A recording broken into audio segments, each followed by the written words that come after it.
There's a certain kind of person who walks away from a conversation and immediately replays it in their head. Not because something went wrong.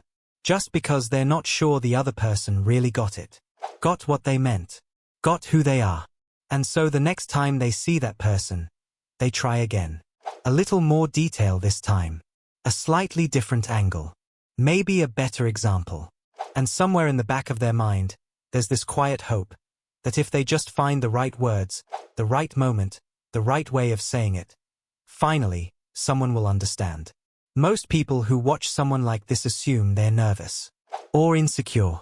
Or maybe just a little too in love with the sound of their own voice. But that's not really what's happening. People who talk a lot, who over-explain, who circle back, who add one more layer when they probably didn't need to, are almost always misread. They get labeled as anxious, attention-seeking, overwhelming, and so they carry this low-grade shame around their own way of communicating, as if there's something fundamentally off about them. There isn't.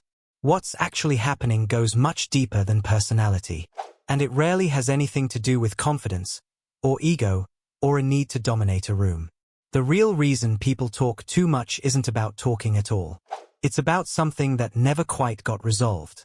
When researchers study high-verbal individuals, people who process out loud, who speak to think rather than think to speak, what they find isn't a communication disorder. What they find is a nervous system that learned very early that expression was the only available form of relief. Talking, in those cases, isn't performative. It's regulatory. It's the brain doing what the brain does when it needs to process something and doesn't have another outlet. There's research in attachment theory that shows children who grew up in emotionally unpredictable environments often develop what's called a hyperactivated attachment style. They learn to keep reaching, keep signaling, keep communicating, because staying visible felt safer than going quiet. The nervous system essentially records that lesson and carries it forward. In adult life, it shows up as over-explaining, as filling silence, as feeling somehow unfinished when a conversation ends without full resolution. It's not a bad habit. It was a survival strategy. And it worked, for a while. But here's the part that doesn't get said enough. This isn't a broken version of something. It's just a different nervous system architecture. Some people process internally. They go quiet when something's happening. They think it through, then speak once. And there's nothing wrong with that. But there's also nothing wrong with the opposite. With a mind that needs the external loop to complete the internal one. With a person who doesn't fully know what they think until they've said it out loud. These aren't better or worse ways of being human. They're different adaptations. And the fact that one of them has been quietly stigmatized, labeled as too much, says more about the culture of efficiency than it does about the person doing the talking. Now here's where it gets interesting.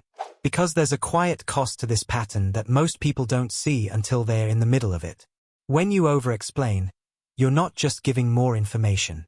You're also, without meaning to, preempting judgment. You're trying to control how you're perceived before the other person gets a chance to form their own view. And the paradox is that the more you explain, the less they often understand.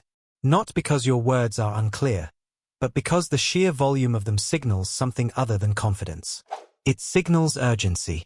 And urgency makes people pay less attention, not more. The very behavior that exists to create connection can quietly push it away. That's not a character flaw. It's a feedback loop. And feedback loops, once you see them, can be changed.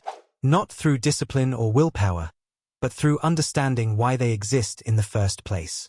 And once you understand that your talking has never really been about talking, that it's been about wanting to be known, wanting to be seen correctly, wanting one moment where the version of you inside and the version someone else perceives actually match, something in the pattern can start to soften. Because that need is not too much. It is one of the most human things there is. You're not broken. You're not difficult. You're someone who needed to be heard, possibly before anyone was really listening. And you found a way to keep trying anyway. That's not a flaw to fix. That's a story worth understanding.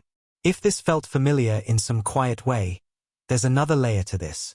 About what happens when you stop trying to be understood by everyone and start asking who actually deserves that much of you.